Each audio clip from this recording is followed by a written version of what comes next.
Autre facteur, c'est la pollution aérienne. Et ça nous a beaucoup surpris, parce que je n'étais pas conscient de ça, mais vous savez, les cocaïnomanes, ils font un rail avec le nez, ça rentre directement dans le cerveau. En fait, il y a une voie directe des fosses nasales au cerveau, et quand vous respirez des polluants, et malheureusement on est tous exposés plus ou moins, eh bien ça va directement dans le cerveau, et ça crée une neuroinflammation, et qui détruit des neurones. Ça, on en parle très rarement. Là, on n'en parle pas encore beaucoup. On parle de la mortalité par pollution aérienne. Bon, les 2 dernières études chiffrent entre 48 000 et 67 000 Français qui décèdent précocement chaque année à cause de la pollution. Mais il y a des choses, même pour les gens qui ne meurent pas, si vous voulez, c'est un facteur de diabète, d'hypertension, ça enflamme les parois artérielles. Et directement, donc le cerveau, ça c'est une chose que j'ai apprise en écrivant ce livre et qui m'a beaucoup étonné. Et puis il y a un autre facteur sociétal, c'est le stress. Alors ça, on peut dire qu'il a bien augmenté, sans compter même la Covid, bien avant. Depuis, tout s'accélère, il y a pas mal de mauvaises nouvelles, le climat, tout ce qu'on veut.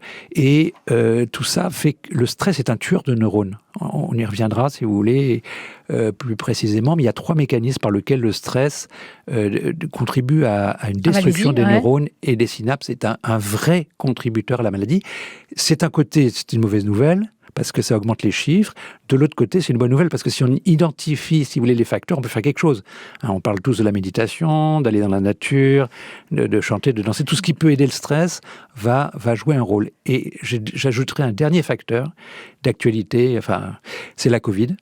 Parce que, comme on le sait, les gens qui ont eu la Covid peuvent avoir une perte d'odorat, et c'est parce qu'il y a une neuroinflammation. Et alors là, on s'en doutait depuis le début, il y a des publications qui sont sorties. Mais là, il y a une publication fracassante qui vient de sortir en Angleterre. L'Angleterre a des cohortes épidémiologiques très, très suivies, et ils ont testé 83 000 personnes. Et celles qui ont fait la Covid ont une accélération du vieillissement cérébral de 10 ans, et ceux qui sont passés par les soins intensifs ont une perte cognitive, de capacité mémorielle supérieure à celle de ceux qui ont fait un accident vasculaire cérébral. Et ça, je peux vous dire, vu le nombre de gens touchés, c'est très préoccupant. Minute Papillon sur France Bleu, Sidonie Bonnec.